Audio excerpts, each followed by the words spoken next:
spawn fly fish.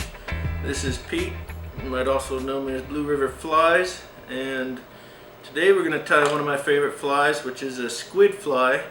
We're going to be using a Cala Marty spawn fly fish head. Orange on the top, pearlescent white on the bottom, and we're going to be using an Ahrex TP 610 hook, and this is a size 1, and I really like this hook because of this large hook gap here. And we've got in the vise already a 35mm shank, and we'll attach the hook here in a minute, but for now let's get this shank tied down and secured. Get our thread started, and the thread I'm using today is a 6/0 uni thread. The color is orange, as you can see. Position that top just over the bottom part there.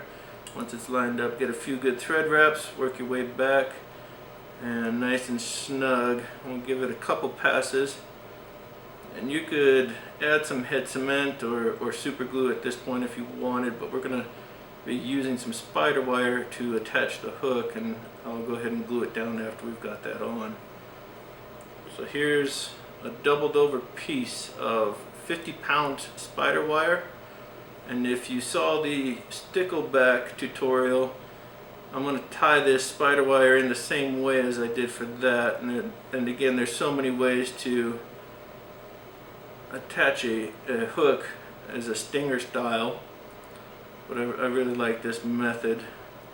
And you'll see here we've got a tag end on both sides, and I'm just going to fold that back over and go ahead and wrap it down, and that's going to prevent any slipping or pulling out if a fish grabs it, and which is our goal.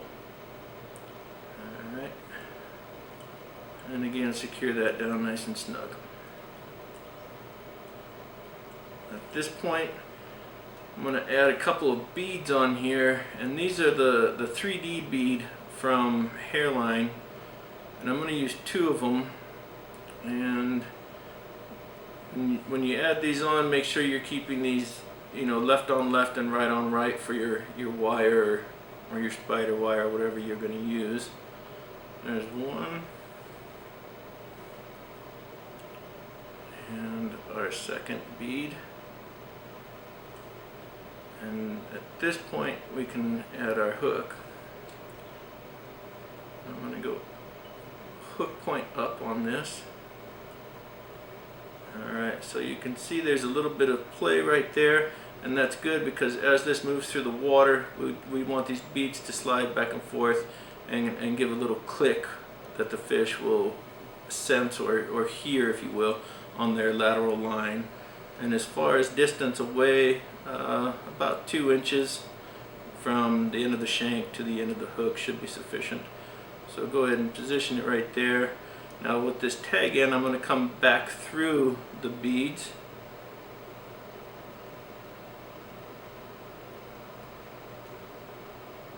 And again, none of this is solidified down, so we can adjust as we go.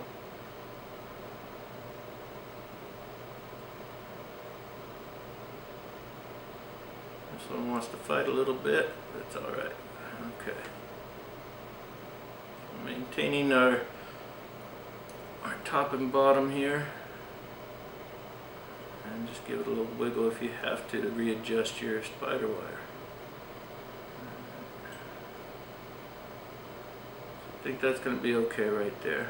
Gives us a little room for those beads to move. So let's go ahead and tie that back down.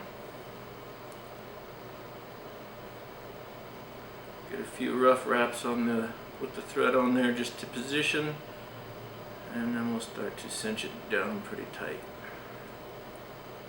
At this point, I'm going to cut the end here, and once again bring both the left and right side of the spider wire back and tie it all down.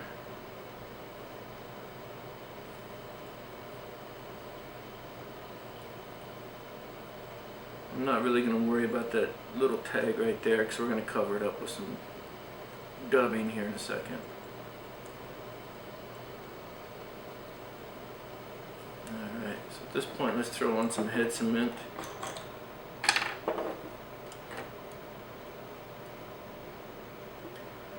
Don't need to go real crazy, just give it a good coat. Let it soak through all those thread wraps all the way down to the metal. Last thing you want is for that shank to come open.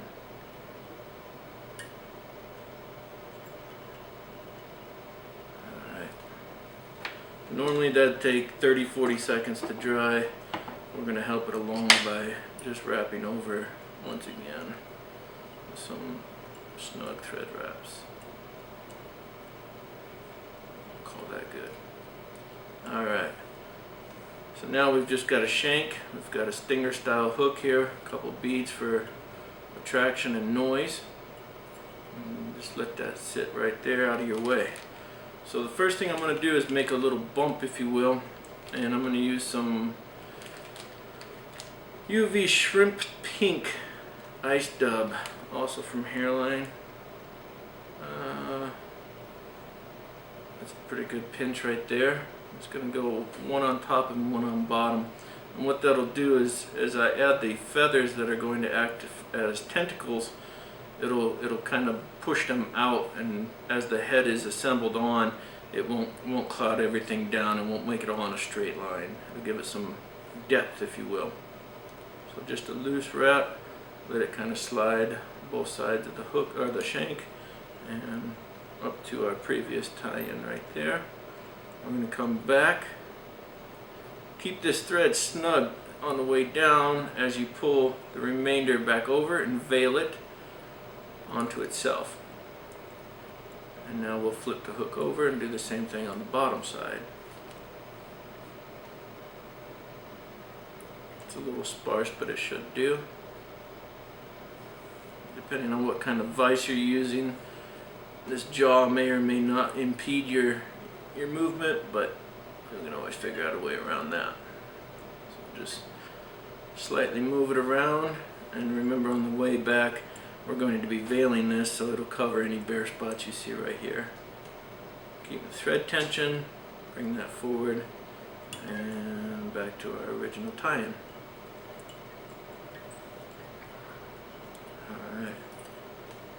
So at this point, I've got some feathers from bugger type pack that are the Grizzly orange, and these will act as our tentacles. And all I'm going to do with these is kind of extend just past the end of the hook, so that as this whole thing moves in the water, the hook isn't real visible. And lost our spot there. So I'm going to put 2 per side. And what I want to try to do here is keep one angled up, and then the next one will be angled down. And when you're wrapping feathers like this, it's nothing to it, just a couple loose wraps for positioning is the key. If you try to get real snug with it right away, it's just going to move all the way around on you. So relax it a little, loose wraps, and once it's where you want it, go ahead and then add some tension and cinch that down. Go ahead and trim that off. Grab another feather, and this time we'll go in a downward motion, and you can use a couple different colors, a light color, dark color, whatever you feel like to match the fly that you're tying. And again, some loose wraps to get it in a position, see if it's where you want it. It looks okay, and let's cinch that down.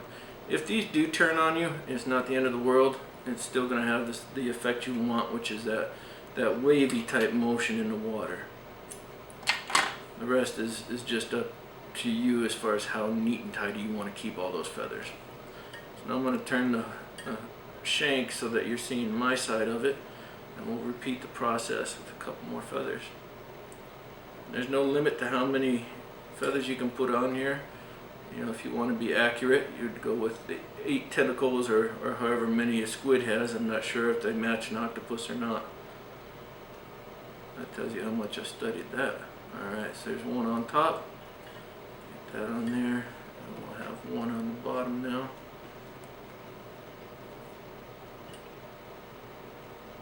And go ahead and check that distance about roughly the same there, and position it toward the bottom. Soft wraps to start it, position, and cinch it down with a little bit more aggression. Alright, so now we've got some tentacles on there. And now we just need to add a bit of flash. We can wrap these up a little bit better. At this point, if you want, you can always add some head cement too, but for the sake of time, we're going to just go ahead and go right to the flash. Now for the flash, I'm using Krystal flash. I've got a combination of pearl Krystal flash and some fluorescent orange Krystal flash. And I've got 7 strands of each, just because I like it in that number. It can be whatever you'd like, whatever makes your OCD happy. And we are going to veil this top and bottom, so to speak. So I'm just going to go ahead and let that reach toward the end of the tentacles and tie it in on top and let it just spill over the sides as you go up towards your tie-in point there. And you can always move it around a little, help it if you will. Alright, so at this point we're going to flip it over, bring these underneath the shank. Again, like veiling any material, give that thread a little tension. Come up, grab all those Krystal flash fibers, and there we go. And as far as length, we want that to extend in a natural way. We don't want all of our fibers the same length. So, you know, you can kind of wait till you're done with the fly if you want, and then trim it out. Whatever makes you happy on that. There's no set rule on that. Just, you don't want really a straight across cut on any of that. Alright. So far so good. Clean that up a little, cover all of our loose ends. Alright, at this point we're going to take a peach colored strung Marabou blood quill feather, as you can see, and we're going to tie this in by the tip, but we only want to use one side of the feather. If you use two, it tends to get a little bulky, and it's going to cover up a lot of your built up underbody, if you will. And so I'm going to tie it concave side down by the tip. So what I want to do is get rid of these fibers that will be on the wrapping or inside of the quill. So I'm just going to peel those off and pick a spot here that's not too thin. We're probably going to use about 4 wraps, maybe 5. I'm just going to trim away that top piece there. And any of these extra fibers, just go ahead and cut those. And we're not going to wrap it right away, but I do want it tied in at this point, and you'll see why in a minute. So let's, and again, gently for the first couple wraps. We don't want that quill to turn on us. Get it positioned and give it a little pressure. Get her situated there. Alright, so now if you watch, this has way too much movement. So what we're going to do now is accomplish 2 things. We're going to add some weight to this, and we're also going to take up a bunch of that room in there. And what I like to do is start with some .035 non-lead wire, and right about where the bottom piece of your shank is tied off down here is where I like to start. And we're going to give it probably 15-17 wraps here.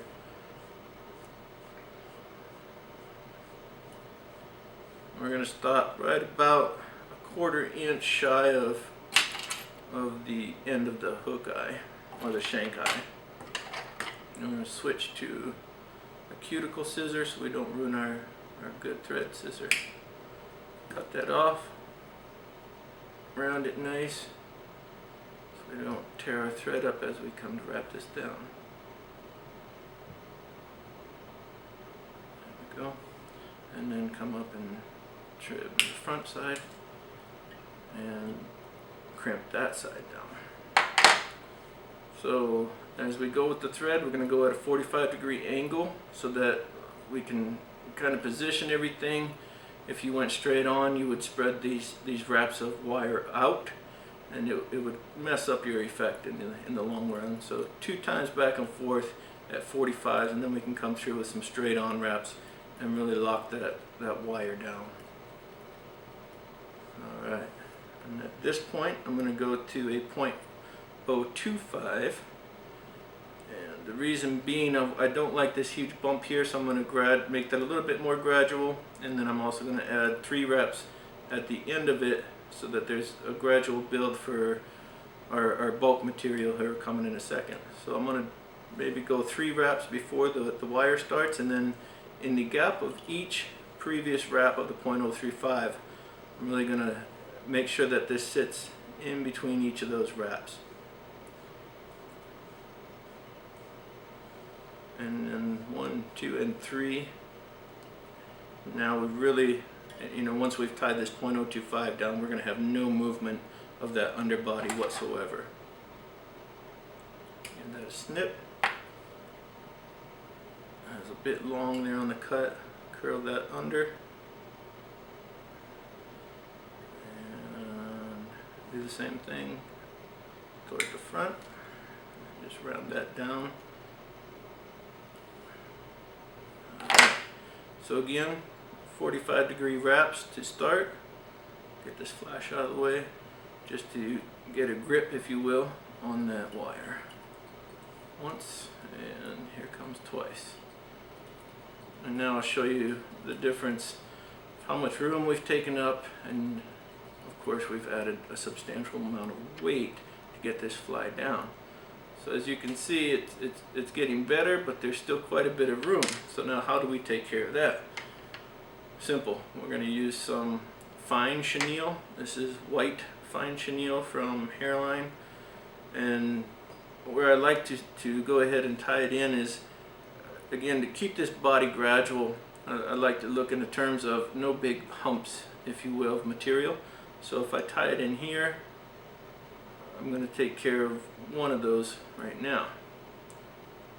And it seems like an odd place, but it'll make sense as we go.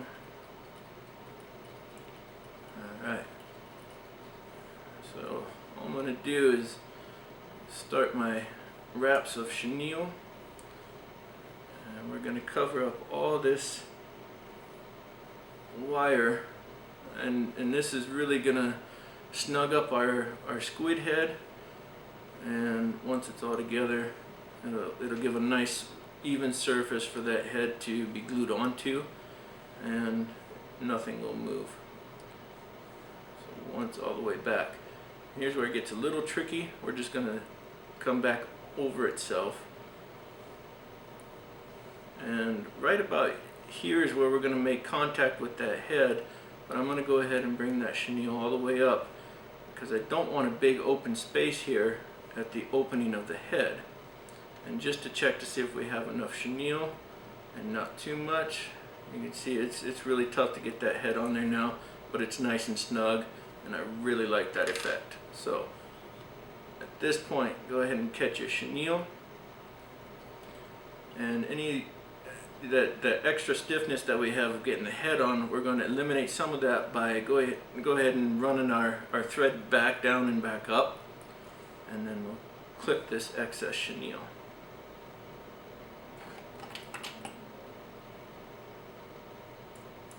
Like so. Alright. Give that a couple extra turns. Make sure nothing's going to move on us. And that's pretty good right there.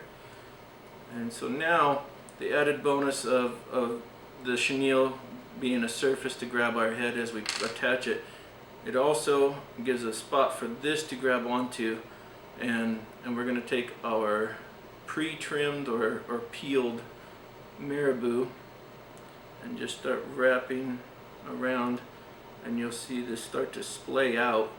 And the wraps don't have to be super snug next to each other, but you do want to get it back, and you can kind of see the general effect we're going to have here. So it's just a few wraps. That looks pretty good. I'm going to get my fingers wet and control some of these fibers. So at this point, you can see I'm well back of where the opening is for the head, but it's just enough that we won't have a big gap there when we glue our head on. So I'll tie that quill off right about there.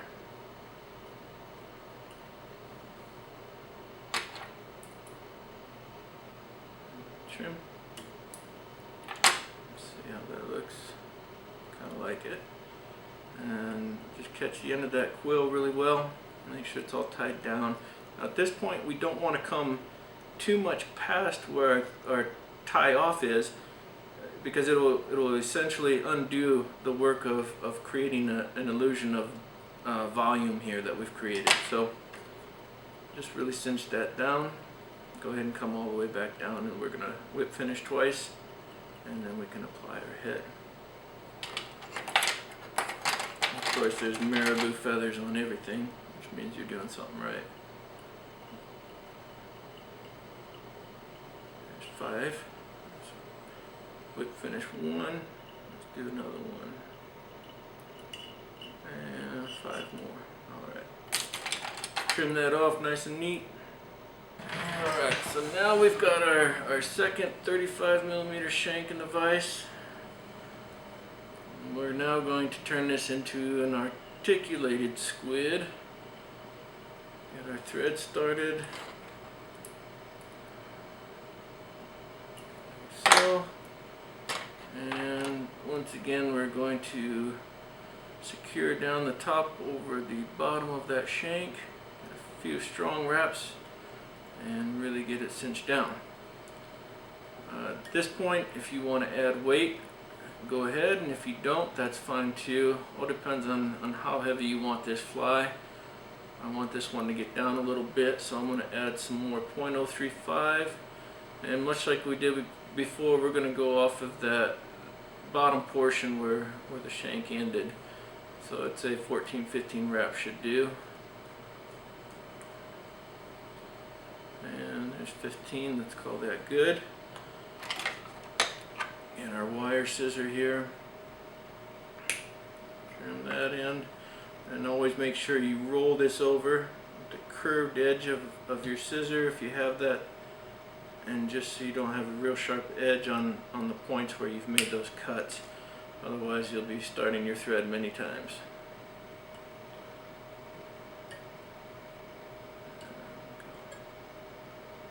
Alright, and like before, get this started with some 45-degree angled wraps, just to make sure our wire's where we want it and it's not going to slip on us. And tuck that in there.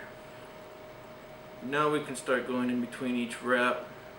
And the reason we're going to do this is not only just to secure it with the thread, but as we put on some head cement here, that head cement will soak through all those wraps and make sure everything is secured down right to the middle of the shank.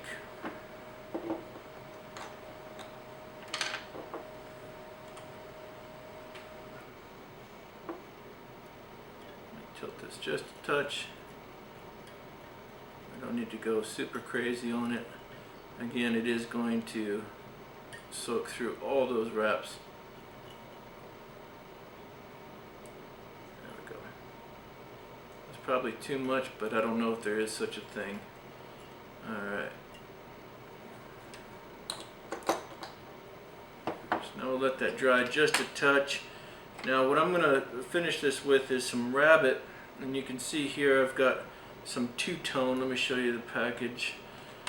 This is a flesh strip two-tone peachy orange from Hareline. And I've kind of prepped it a little bit, but as you look at your left hand, if you place the rabbit strip in your hand, the proper orientation is that the hair should be pointing towards your left or your thumb of the left hand.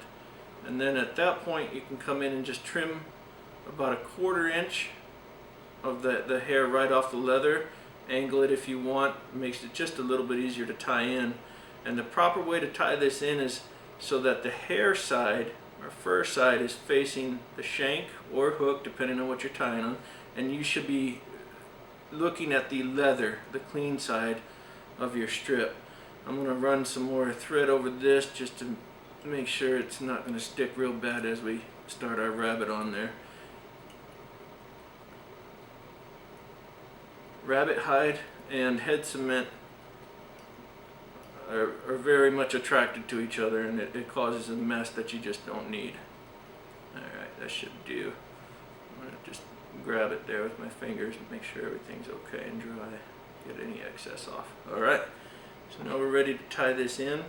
And just like with working with feathers, anytime you're working with rabbit, make sure you've got wet fingers, and it'll make your life a lot simpler. Run that through your fingers like so. Pull out any of the loose fibers, which I've done before, so there's not too many left. And now we're going to go ahead and position that where we trimmed it. Should line up with our tie-in spot right like that. Alright. Really make sure this is secured down. The last thing you want is that rabbit to come loose on you. Ruin the effect of your fly. It probably wouldn't affect it too much as far as its catching abilities, but the aesthetics would be thrown off. Alright, and now all the way back, and we're just going to start wrapping that over and bring those fibers up if you want. Again, wet fingers will make this a lot easier. Just going to start wrapping over. I'm going to make sure my leather is touching on every wrap. And we won't have any gaps, because sometimes there will be gaps in the hair itself. Just depends on each package of rabbit that you get. There we go. And you can see how that two-tone is going to finish off there, and it really matches up nicely with our orange squid head too. A couple more wraps, and that should just about do it. I'm going to finish this on the bottom side because that's where it's going to fill in the most of that shank. Alright, so create a little V there, and we're going to get our fingers wet again. Get this matted to the front and to the back around that V for a nice clean tie-off spot. We're going to bring our thread right through there, and not letting go of the rabbit. Get a couple good secure wraps, and now we can go ahead and let go. Pull down nice and snug with your thread. So after about 5 wraps there, we'll go ahead and cut that straight across. And you can see there's a little bit of leather left here, but it's nothing to give it a little trim, and it's not so much that we can't tie that in.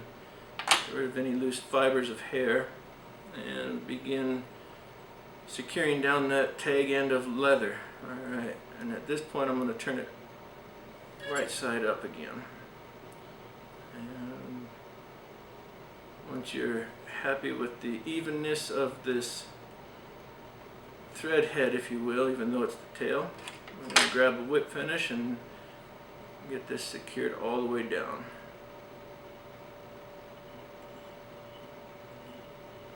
And you always want to make sure that your whip finish is going from front to back, if you will, and that's, as you pull this thread, each wrap is going over that thread, and that's what gives you the strength in that whip finish. So there's one, and then the next one should be touching next to it, constantly going back towards your hook eye, or in this case the shank eye, and like so.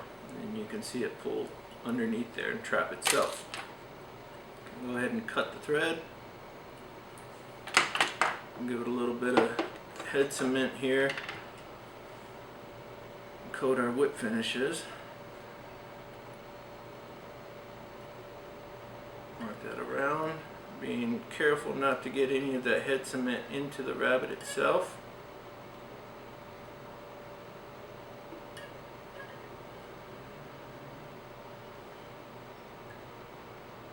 Got a little extra on this back side. Let's bring it over and call that good.